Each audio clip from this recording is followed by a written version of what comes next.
Olá, hoje é dia 4 de dezembro de 2022, domingo, e a crônica dominical de hoje tem por título Eles têm razão para acreditar.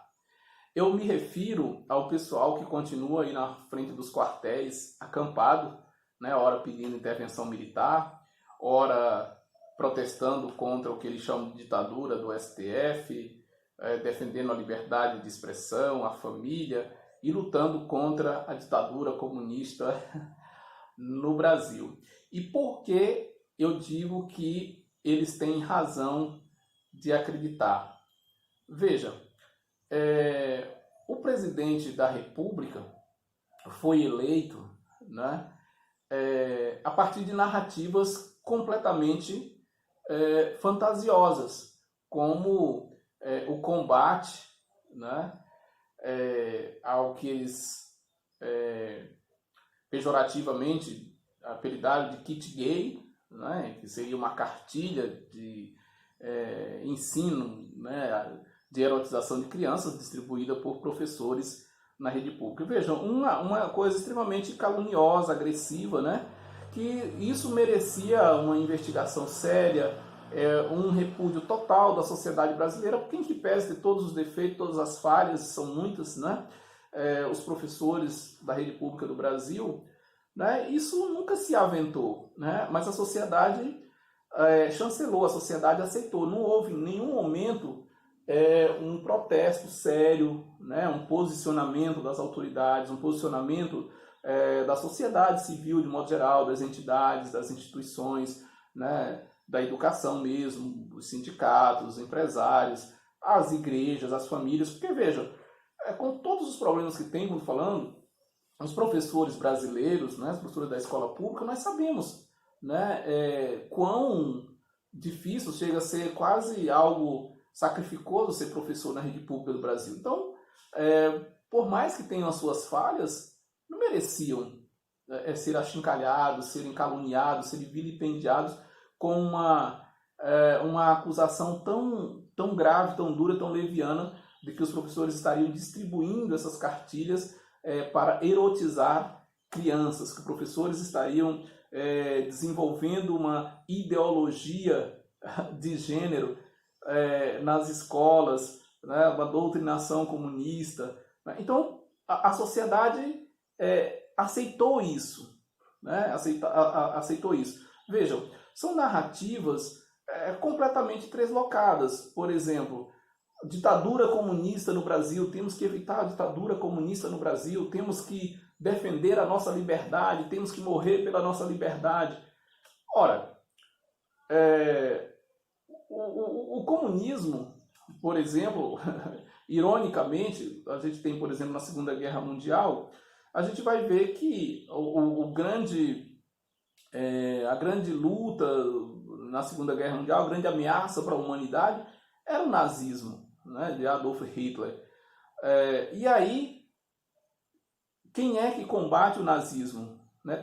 Se teria combatido, se teria vencido a Alemanha nazista sem a participação dos comunistas, sem a participação dos soviéticos? Qual o exército que mais perdeu soldados para o nazismo? Foi exatamente o exército comunista, foi quem mais combateu o nazismo, quem mais combateu o pior dos regimes, né, que a gente já teve na história da humanidade.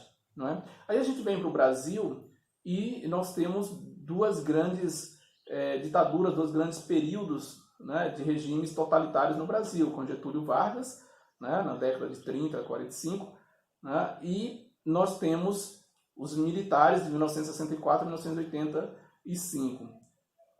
Nesses dois períodos, né, que a gente sabe que aconteceu, né, mortes, torturas, censuras e etc. e tal, não eram os comunistas que estavam no poder, pelo contrário, eles estavam sendo perseguidos e lutando contra esses regimes nas duas ocasiões. Então, se alguém teria que ser temido, né, por questão de ditadura, por questão de totalitarismo no Brasil, não seria a esquerda, não seriam os comunistas, mas sim, né, os liberais, o pessoal de direita, porque as duas interrupções, os dois períodos de ditadura que a gente teve no Brasil, né, foram conduzidos, foram comandados por eles, e não pela esquerda, e não pelos comunistas. Mas eles conseguiram emplacar, né, essas narrativas bizarras, né?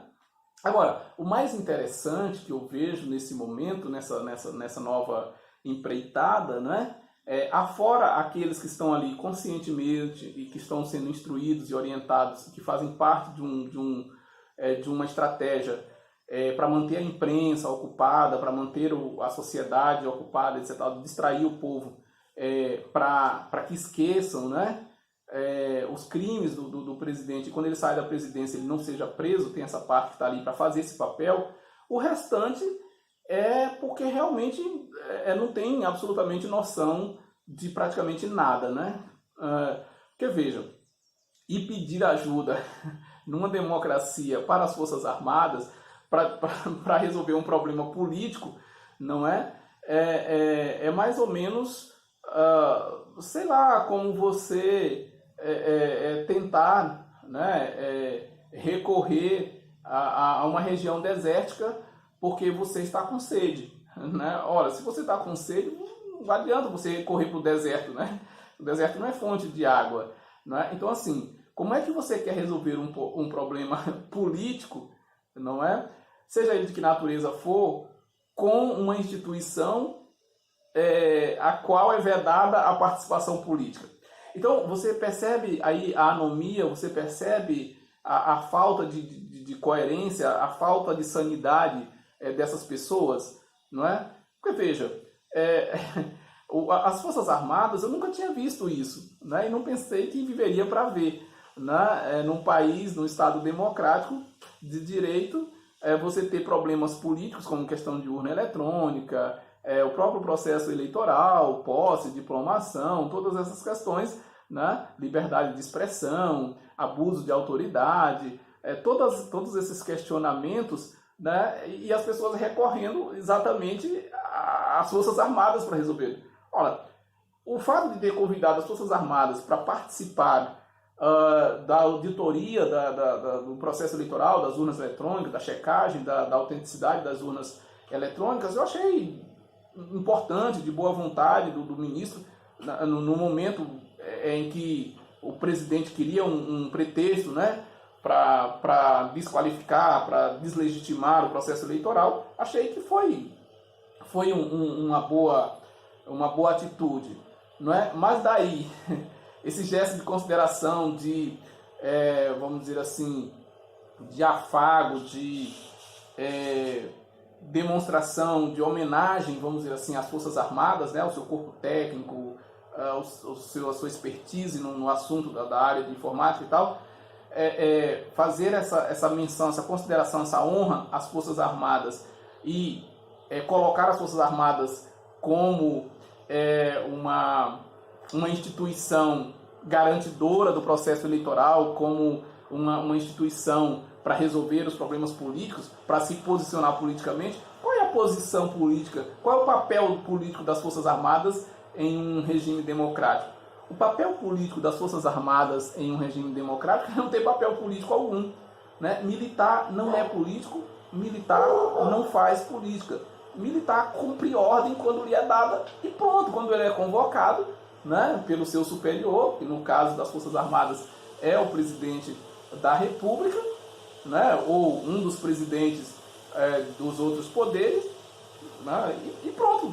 Militar não opina, militar não participa de nada da política. A vida militar ela é destinada às pessoas que têm essa aptidão, que querem servir ao país, que querem ter boas condições de trabalho, bons salários, né, mas não querem ter atuação política.